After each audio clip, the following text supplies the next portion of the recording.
Jewellery and accessories can be a great way to spice up an outfit, to add that extra finishing touch that you may otherwise be lacking. I've recommended multiple different accessories over the years on this channel, from wallets and watches to belts and ties. I've had some of these RoseGold and Black bracelets sitting in a drawer for the past 12 months. I'm not a bracelet wearer typically. I honestly think they're unnecessary and I prefer just wearing a watch by itself. That's just my perspective on it.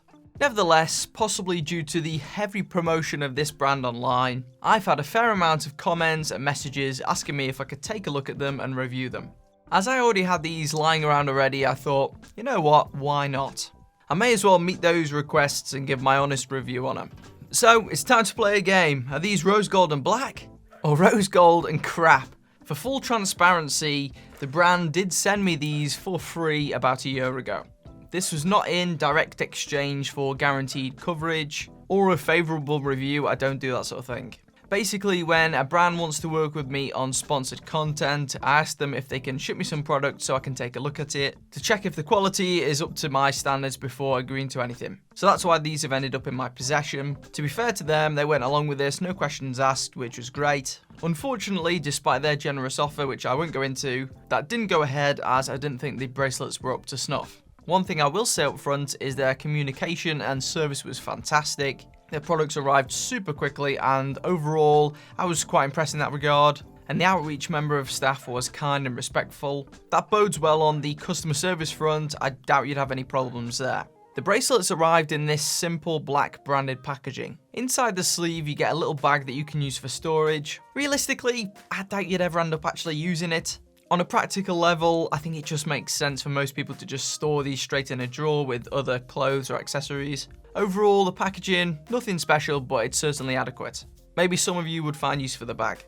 Moving on to the bracelets then. These all follow the same rose gold and black colour scheme and theme, if you will, as the brand name would suggest. You've got a variety of options varying from different woven leather bands to wood and stone beads. Most of which are secured by some form of steel clasp or rope pulling things. It is useful that you can somewhat alter the size of these, though I'd say even the smallest settings are still pretty large for my small wrists. When I used to occasionally wear this sort of thing when I was younger, I tended to prefer the ones that had the elastic built in, because then it'll adapt to your wrist size automatically, I suppose. I found that a bit more useful when you got really slim wrists, but you know, at least there's still some adjustment there. Looks wise, I'd say they look fine.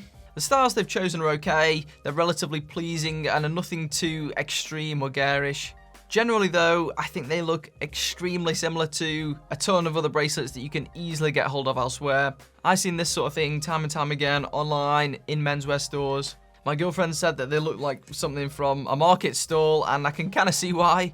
It could be my lack of bracelet expertise here, but I struggle to significantly differentiate between these and loads of them other ones I've seen. Though I suppose I can see the minimalist appeal of some of them. The quality. The quality is okay, but nothing impressive in my opinion. Really, when judging quality, I feel like you have to do so in relation to the retail price. When I received these products last year, they were retailing generally for somewhere between about £40 and £100 per bracelet, depending on the model. I was looking with my partner when trying to weigh up whether we should work with this brand or not. At the time, there wasn't any sort of sales or discounts from what I could see on the website at least.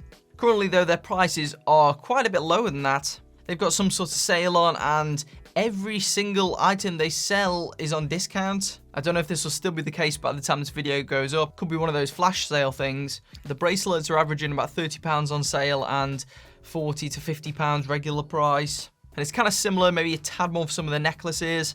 I think they may have sent me a necklace as well. To be honest, I can't find it. It's stuck in one of my drawers probably somewhere. But it's quite bizarre to me. I've rarely ever seen discounts on this scale across an entire website from any brand outside of like closing down sales for places. I don't know what's going on there, but who cares?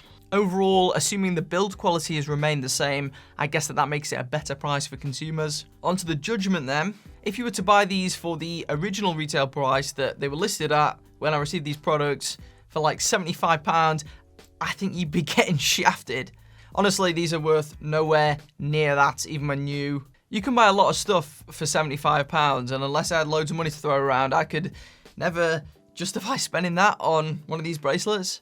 And then if you were to buy one for the lower price, between about £30 and £50 like they are at the moment, whilst it's certainly better than spending £75, I still think it's overpriced. Is this as extortionate as certain watch brands? I probably wouldn't say so, not quite. But would I buy one or recommend one? Not a chance. For something as insignificant as a fashion bracelet, I think you could buy something easily sufficient for a lot less money. These feel okay, but I really don't get the impression that they're of particularly high quality. While the regular beaded ones do have some weight to them, these lava stone ones just feel so lightweight. It feels really cheap. I don't care if it's made of lava stone, to be honest. It kind of feels like something a primary school kid would make on craft day and then take home to their parents. Nevertheless, if you really want one of these, I'd recommend a couple of things. Wait for one of these sales that they seem to have quite regularly, and then try and use a discount code on the top to take the price down as far as possible. Despite that, you can buy incredibly similar alternatives made of the same materials for way less on Amazon. I'll link those in the description. I think there's a couple you can get that are similar on eBay or whatever, I'll link them too. I think for the most part, as with many products nowadays, you're just paying a massive premium for the label stuck on the front of a super low-cost Chinese product. They don't seem to be much more than just hype from my experience.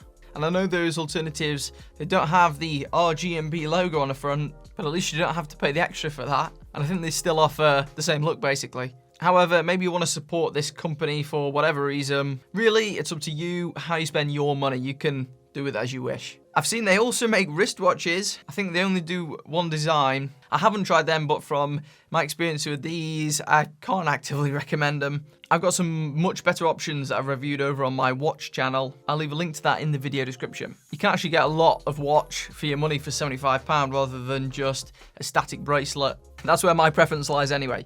And overall, it's a real shame because the communication from this brand was really good. And at least they don't make any super outlandish claims about them. As far as I can tell, maybe you'll let me know in the comments. What do you reckon? Rose gold and black or rose gold and crap? I'd be interested to also hear your thoughts below. If you found this video useful, you can subscribe for more honest video reviews, and I'll see you in the next one.